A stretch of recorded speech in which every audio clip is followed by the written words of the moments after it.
Hello दोस्तों, नमस्कार। आपके अपने YouTube channel RKM take info पर एक और भर्ती की महत्वपूर्ण जानकारी में आप सभी साथियों का तहे दिल से हार्दिक स्वागत है। दोस्तों, जो अभ्यर्थी पहली बार हमारे YouTube चैनल को देख रहे हैं, सबसे पहले आप हमारे YouTube चैनल को सब्सक्राइब करके बेल आइकन प्रेस कर लें, जिससे दोस्तों भर्तियों की तुरंत जानकारी आपको मिल सके। साथियों, इस वीडियो में बात करने वाले हैं जेल प्रहरी भर्ती 2024 के संबंध में। साथियों, राजस्थान कर्मचारी चयन बोर्ड द्वारा जेल प्रहरी भर्ती 2024 का रिजल्ट जारी कर दिया गया है। अब साथियों, रिजल्ट में जो भी अभ्यर्थी पास हुए हैं, उन सभी अभ्यर्थियों को ऑनलाइन स्क्रूटनी फॉर्म भरवाया जाएगा। ऑनलाइन स्क्रूटनी के बाद साथ दस्तावेज सत्यापन किए जाएंगे। तो साथियों, ऑनलाइन स्क्रूटनी फॉर्म और दस्तावेज सत्यापन हेतु कौन कौन से दस्तावेजों की आवश्यकता होगी, इसको लेकर अभ्यर्थी काफी कंफ्यूजन में है। तो आप सभी का कंफ्यूजन इसी वीडियो में दूर किया जाएगा। कौन कौन से दस्तावेज आपको ऑनलाइन स्क्रूटनी फॉर्म और दस्तावेज सत्यापन के लिए चाहिए। तो साथियों, सबसे पहले बात करें जेल प्रहरी भर्ती 2024 के लिए जो नोटिफिकेशन निकला था, इसमें गैर अनुक्षेत्र के 912 पद व अनुसूचित क्षेत्र के 56 यानी 968 पदों के लिए यह भर्ती निकाली गई है। तो साथियों, 968 पदों का कैटेगरीवार पदों का वर्गीकरण आप इस वीडियो में देख सकते हैं। साथियों, मंडलवार इसमें पदों का वर्गीकरण है। जेल प्रहरी भर्ती में मंडल, जिसमें जयपुर, भरतपुर, जोधपुर, बीकानेर, अजमेर, उदयपुर, कोटा और टीएसपी क्षेत्र के कैटेगरीवार पदों का वर्गीकरण इसमें दिया गया है। 968 पदों का वर्गीकरण आप साथियों इसमें देख पाएंगे, कौन सी कैटेगरी में कितने पद आपके जेल प्रहरी के रहे हैं। तो साथियों, राजस्थान कर्मचारी चयन बोर्ड द्वारा जेल प्रहरी भर्ती के 968 पदों के लिए जो विज्ञापन निकाला था, उसका एग्जाम 12/4/2025 को करवाया गया था और भर्ती परीक्षा का एग्जाम का परिणाम 29/8/2025 को राजस्थान कर्मचारी चयन बोर्ड द्वारा वरीयता अनुसार यानी श्रेणीवार पदों के लगभग 10 गुना अभ्यर्थियों को इसमें द्वितीय भाग, जिसमें शारीरिक दक्षता और मापदंड परीक्षा के लिए पास किया गया था। साथियों, शारीरिक दक्षता और मापदंड परीक्षा राजस्थान कारागार विभाग द्वारा करवाई गई थी और शारीरिक दक्षता और मापदंड परीक्षा में पास रहे अभ्यर्थियों के अब दस्तावेज सत्यापन पात्रता की जांच की जाएगी। साथियों, अभ्यर्थी की शॉर्टलिस्ट करके उनकी लिस्ट जारी कर दी गई है। तो पात्रता की जांच और दस्तावेज सत्यापन है तो सूचीबद्ध अभ्यर्थियों को सबसे पहले ऑनलाइन स्क्रूटनी फॉर्म भरवाया जाएगा। ऑनलाइन स्क्रूटनी फॉर्म साथियों आपका 5/2/2026 से लेकर 11/2/2025 तक इसका लिंक ओपन रहेगा। तो इस पीरियड में आप दस्तावेज सत्यापन के लिए ऑनलाइन स्क्रूटनी फॉर्म भर सकते हैं। ऑनलाइन स्क्रूटनी फॉर्म भरने के पश्चात आपके दस्तावेज सत्यापन पात्रता की जांच कारागार विभाग द्वारा किए जाएंगे। तो साथियों, जिन अभ्यर्थियों को ऑनलाइन स्क्रूटनी फॉर्म भरवाया जाना है, उनकी लिस्ट इस प्रकार है। तो इस लिस्ट में चयनित सभी अभ्यर्थियों को ऑनलाइन स्क्रूटनी फॉर्म भरना है। ऑनलाइन स्क्रूटनी फॉर्म भरने के पश्चात आपके दस्तावेज सत्यापन पात्रता की जांच की जाएगी। तो साथियों, इसमें टीएसपी और नॉन टीएसपी के जो भी अभ्यर्थी है, सभी अभ्यर्थियों को इसमें नाम दिया गया है और ये लगभग 2764 अभ्यर्थियों की लिस्ट है।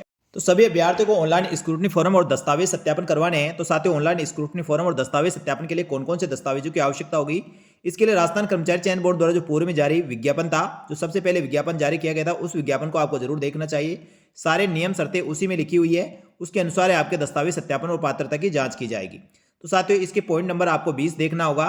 20 में आपको सभी चीजें बताई गई है, कौन कौन से दस्तावेजों की आवश्यकता होगी और दस्तावेजों की वैलिडिटी क्या रहेगी, यानी कब तक के दस्तावेज इसमें मान्य किए गए हैं।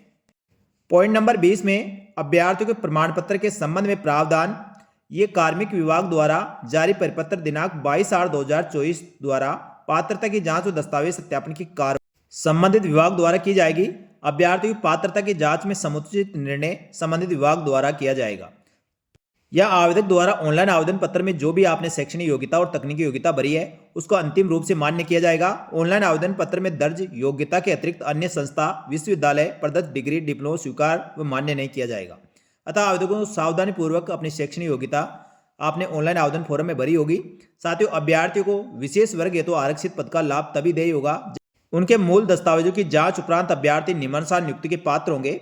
आरक्षित पदों हेतु अभ्यर्थी को राजस्थान राज्य के सक्षम अधिकारी द्वारा जारी मूल निवास प्रमाण पत्र और जाति प्रमाण पत्र प्रस्तुत करना होगा। यहाँ पर साथियों, कार्मिक विभाग की अधिसूचना 20/1/2022 के अनुसार आवेदक को वर्ग विशेष, जिसमें अनुसूचित जाति, अनुसूचित जनजाति, अन्य पिछड़ा वर्ग, अति पिछड़ा वर्ग, आर्थिक रूप से कमजोर वर्ग का लाभ तभी देय होगा जब आवेदक द्वारा उक्त प्रमाण पत्र इस भर्ती के लिए आवेदन करने की अंतिम तिथि तक या इससे पूर्व का सक्षम अधिकारी द्वारा जारी किया गया हो। अभ्यर्थियों उनके वर्ग का आरक्षण का लाभ प्रमाण पत्र जारी होने की दिनांक से देय होता है और अभ्यर्थी के पास सक्षम प्राधिकारी द्वारा जारी प्रमाण पत्र आवेदन भरने की अंतिम तिथि से पूर्व जारी किया होना चाहिए। साथियों, अभ्यर्थी को श्रेणी के संबंध में उसकी पात्रता का मूल्यांकन आवेदन की अंतिम तिथि तक जारी जाति प्रमाण पत्र के आधार पर किया जाएगा। लेकिन साथियों, कार्मिक विभाग द्वारा 17/10/2022 के अनुसार परिपत्र के अंत में निम्न प्रंतु को और जोड़ दिया गया है। यदि किन्हीं कारणों से अभ्यर्थी आवेदन करने की अंतिम तिथि तक जाति प्रमाण पत्र प्रस्तुत नहीं करता है, तो ऐसी स्थिति में अंतिम तिथि के पश्चात जारी किया हुआ प्रमाण पत्र मान्य किया जाएगा। लेकिन ऐसी स्थिति में इस आशय का शपथ पत्र आपको देना होगा कि आवेदन करने की अंतिम तिथि से पूर्व भी आप उसी वर्ग की पात्रता और शर्तें रखते हैं। सूचना गलत पाई जाती है तो अभ्यर्थी की नियुक्ति निरस्त भी की जा सकती है। यानी साथियों, आवेदन की अंतिम तिथि के पश्चात भी यदि आपका जाति प्रमाण पत्र बना है तो आप आवेदन कर सकते हैं, लेकिन उसके लिए आपको एक शपथ पत्र देना होगा। जाति प्रमाण पत्र की वैधता की बात करें तो साथियों, सामाजिक न्याय अधिकारिता विभाग के अनुसार इसके दिशा निर्देश इस प्रकार है, जो 9/9/2015 को जारी किया गया था। यहाँ साथियों, अनुसूचित जाति, अनुसूचित जाति के जो भी जाति प्रमाण पत्र बनाए जाते हैं वो जीवन पर्यंत रहते हैं, उनको बार बार जाति प्रमाण पत्र बनाने की आवश्यकता नहीं है। लेकिन जबकि ओबीसी के लिए संबंधित प्रमाण पत्र एक बार जारी किया जाएगा, परंतु क्रिमिनल नहीं होने के संबंध में आप 3 वर्ष तक उसे शपथ पत्र के साथ मान्यता दी जाती है। क्रिमिनल में नहीं होने के संबंध में प्रमाण पत्र 1 वर्ष के लिए मान्य होगा, और एक बार क्रिमिनल में नहीं होने का प्रमाण पत्र जारी होने के उपरांत अगर प्रार्थी आगामी भर्ती वर्ष में भी क्रिमिनल में नहीं है तो ऐसी स्थिति में सत्यापित शपथ पत्र लेकर आप पूर्व में जारी जाति प्रमाण पत्र को भी मान लिया जाएगा। ऐसे आधिकारिक 3 वर्ष तक किया जा सकता है। सामाजिक न्याय अधिकारिता विभाग के परिपत्र दिनांक 21/6/2019 के अनुसार अति पिछड़ा वर्ग वर्णित जातियों, अन्य पिछड़ा वर्ग की जातियों के आधार पर भी अति पिछड़ा वर्ग का लाभ देय होता है। यह साथियों, अन्य पिछड़ा वर्ग है। अति पिछड़ा वर्ग का नवीनीकरण प्रमाण पत्र जो पिता का नाम, निवास और आय के आधार पर जारी हुआ सक्षम अधिकारी द्वारा जारी जाति प्रमाण पत्र मान्य किया जाएगा। यदि कोई विवाहित महिला द्वारा पति के नाम, निवास या आय के आधार पर जाति प्रमाण पत्र प्रस्तुत करता है तो उसे मान्य नहीं किया जाएगा, यानी पिता के नाम से बना हुआ जाति प्रमाण पत्र ही मान्य होगा। इसी प्रकार अनुसूचित जाति, अनुसूचित जनजाति, शहरी या आदिम जाति का प्रमाण पत्र निम्नानुसार सक्षम अधिकारी द्वारा जारी निर्धारित प्रपत्र में जारी किया हुआ जाति प्रमाण पत्र मान्य किया जाएगा। लेकिन यहाँ पे भी विवाहित महिलाओं को ध्यान रखना है, जाति प्रमाण पत्र आपके पिता के नाम और निवास के अनुसार जारी होना चाहिए।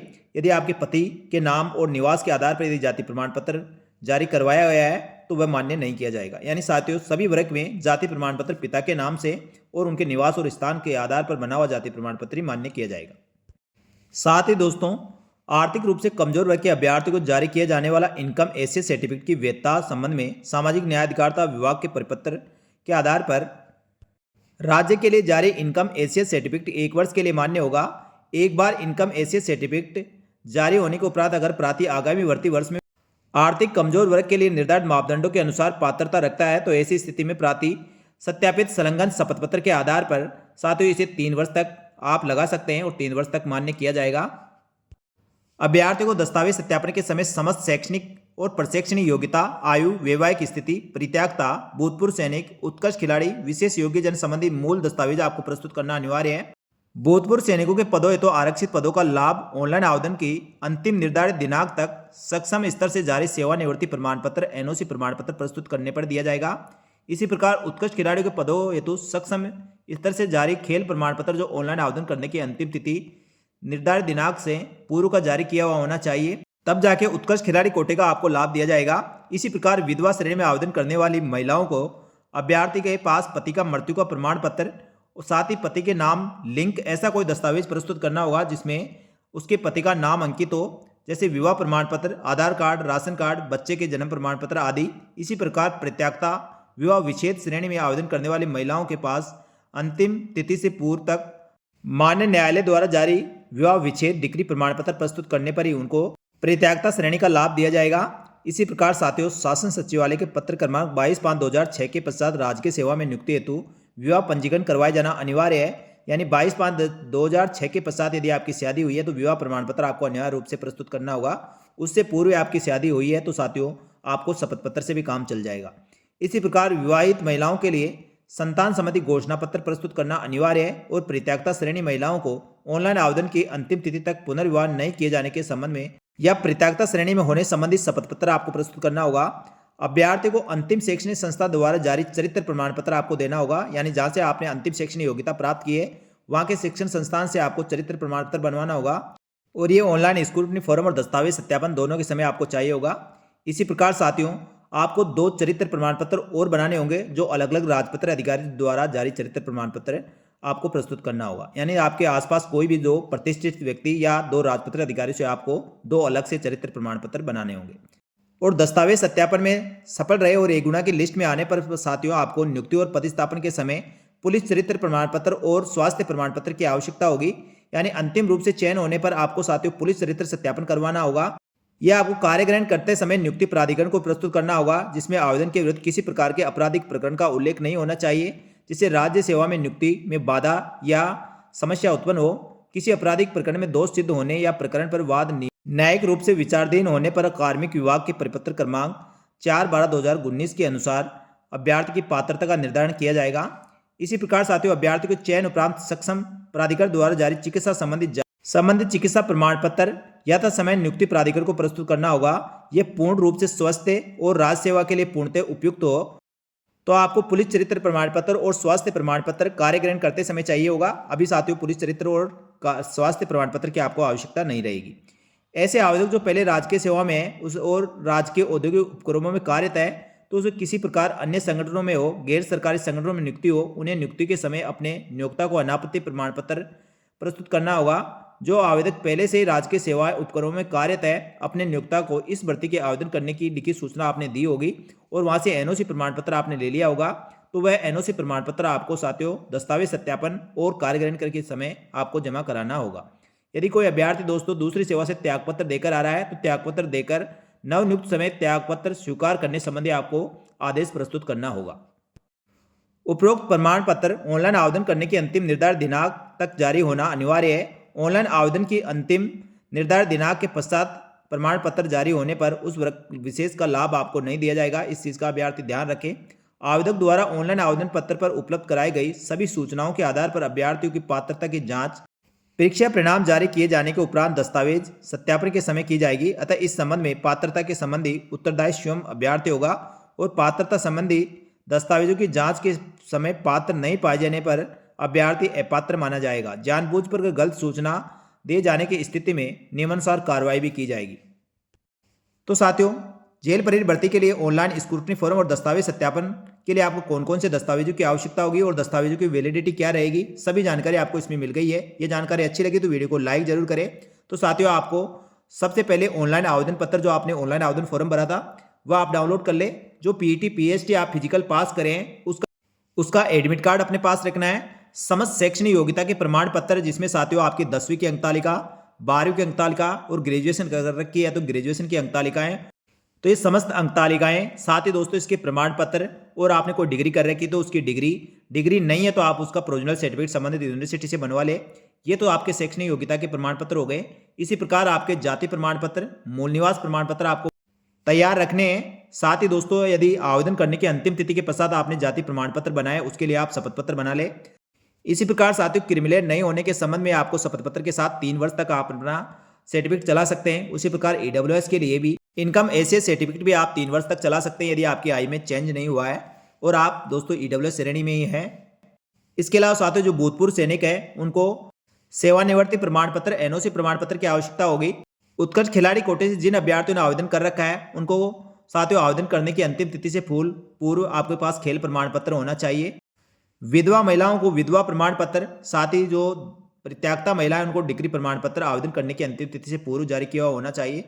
साथ ही सभी अभ्यर्थियों को अपना फोटो युक्त पहचान आईडी और अपनी पासपोर्ट साइज की फोटो सहित दोस्तों आप अपने दस्तावेज सत्यापन पात्रता की जांच हेतु उपस्थित हो और ऑनलाइन स्क्रूटनी फोरम में जो दस्तावेज मांगे गए और मैंडेटरी है सभी दस्तावेज साथियों आप सही से अपलोड करें और उनकी डिटेल विवरण आप सही से भरें। आपके ऑनलाइन आवेदन फॉर्म में भरी गई सूचनाएं, दस्तावेजों की डिटेल और ऑनलाइन स्क्रूटनी फॉर्म में भरी गई डिटेल बिल्कुल समान होनी चाहिए। साथ ही दस्तावेज सत्यापन के समय जो फिजिकल दस्तावेज आप उपलब्ध कराएंगे उनकी डिटेल इनसे मैच होनी चाहिए। साथियों किसी भी आपके दस्तावेज में जैसे नाम में, आपके पिताजी के नाम में, मदर नेम में या कहीं पे भी आपके नाम की स्पेलिंग में मिसमैच है तो साथियों उसके लिए आप पहले से शपथ पत्र बनाकर रखें और शपथ पत्र आप अपलोड करें और दस्तावेज सत्यापन के समय आप प्रस्तुति भी करें। तो साथियों दस्तावेज सत्यापन के समय आपको कौन कौन से दस्तावेजों की आवश्यकता होगी और ऑनलाइन स्क्रूटनी फॉरम में कौन कौन से डॉक्यूमेंट की आवश्यकता होगी सभी जानकारी साथियों आपको इस वीडियो में उपलब्ध करा दी गई है। ये जानकारी अच्छी लगी तो वीडियो को लाइक जरूर करें। साथियों ये ऑनलाइन स्क्रूटनी फॉरम में मांगे जाने वाले समस्त दस्तावेज, शपथ पत्र, घोषणा पत्र के बारे में बताया गया है। आपके सबसे पहले ऑनलाइन स्क्रूटनी फॉर्म जो 5 फरवरी से भरे जाएंगे, 11 फरवरी तक आपके ऑनलाइन स्क्रूटनी फॉर्म भरेंगे। ऑनलाइन स्क्रूटनी फॉर्म भरने के दिशा निर्देश जल्दी साथियों संबंधित विभाग और राजस्थान कर्मचारी चयन बोर्ड द्वारा जारी कर दिए जाएंगे, जिनकी सूचना भी हमारे यूट्यूब चैनल और टेलीग्राम चैनल पर आपको अपडेट कर दी जाएगी।